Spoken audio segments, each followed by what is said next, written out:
Finally, new rule. Since the State of the Union address is next Tuesday, let's get rid of the State of the Union address before Tuesday.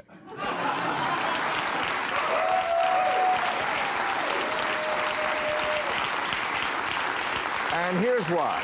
Nothing has misled the American people to the warped belief that the president can act like a king more than this stupid, boring, performative after-dinner speech from hell, where the sergeant-at-arms announces the president like he's a king. Mr. Speaker, the President of the United States. And he walks into the room like Conor McGregor heading into the octagon.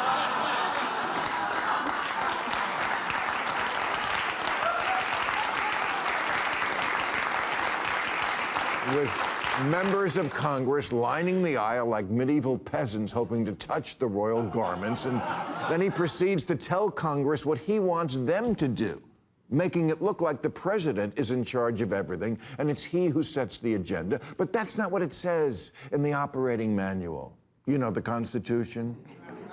Article 1, Section 1, all legislative powers herein granted shall be vested in a Congress of the United States. Not mostly.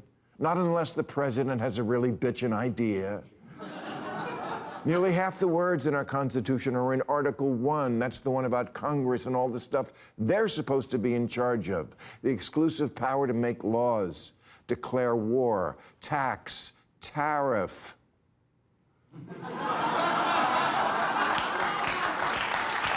Even organize the other branches. Congress creates the laws. The president is just supposed to execute them. Execute, like the executor of a will. He doesn't decide the deceased's wishes. He just makes sure they're carried out. But you'd never know that from the State of the Union speech, which has become the president's big Etsy wish list for America.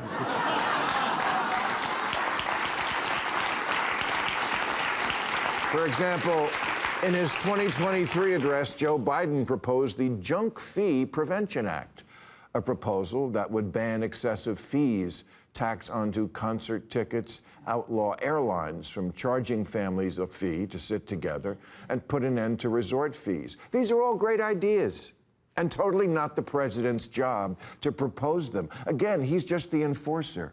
If Congress passes that law and then we find out Delta is still charging families to sit together, by all means, Pete Hegseth, send in the 101st Airborne to crack skulls.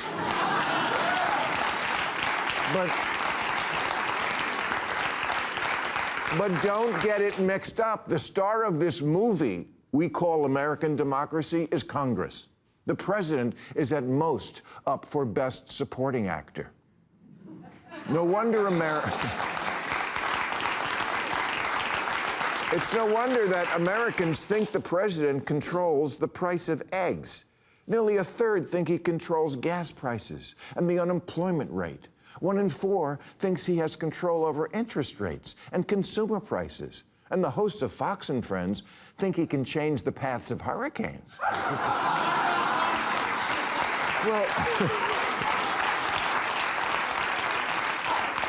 Well, what do you expect when we have this big ballyhooed annual event that looks like the president's royal wedding to himself?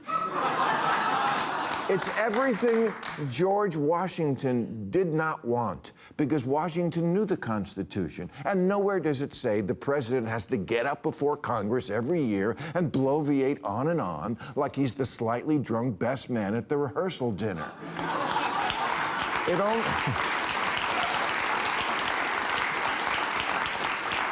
It only says that he shall from time to time give to the Congress information on the State of the Union. In other words, an occasional status report, like a Facebook update.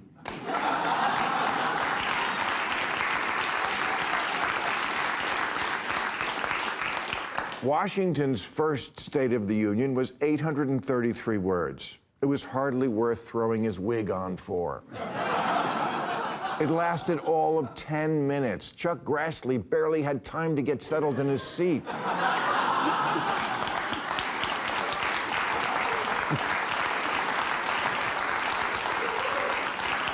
Our third president, Thomas Jefferson, stopped doing it in person altogether as did all the presidents for the next 112 years. They just wrote a brief report because even they understood nobody likes a meeting that could have been done by email.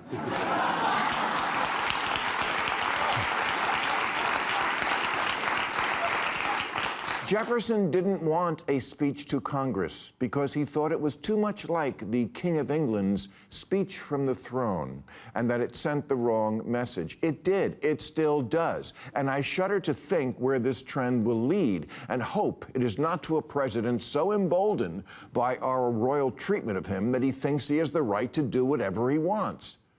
Then I have an Article 2 where I have the right to do whatever I want.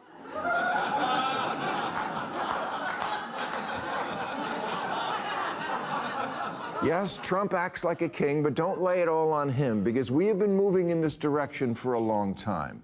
For example, the Constitution explicitly says only Congress can declare war, but we've effectively gone to war dozens of places in the last century, and Congress only declared it twice.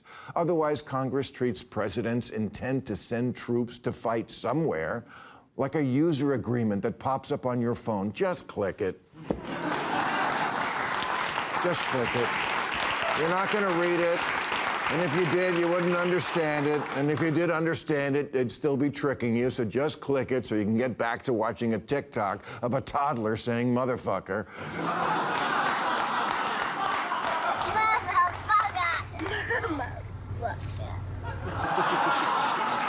Look, we are all collectively to blame here for allowing the very design of this country to slowly become inverted. And we would be lucky in this age of imperial presidency if some president someday didn't come right out and say we need a dictator. Sometimes you need a dictator. Oh, for fuck's sake. All right, I give up. I give up. Well, then how about this for a reason to get rid of the State of the Union? It's embarrassing. The stunt casting, the costumes, the heckling, the dick sucking when he's making his way to the stage. And worst of all, the advertising to the whole world that the state of our union actually is hopelessly divided. That's the real state of our union. You can tell because neither party anymore can even clap for the other one, no matter how benign the statement. Here's Biden in 2023 saying, political violence has absolutely no place in America. And here are the Republicans sitting on their hands. That's where we are. They're politicians, and they can't even give it up for shooting us is bad.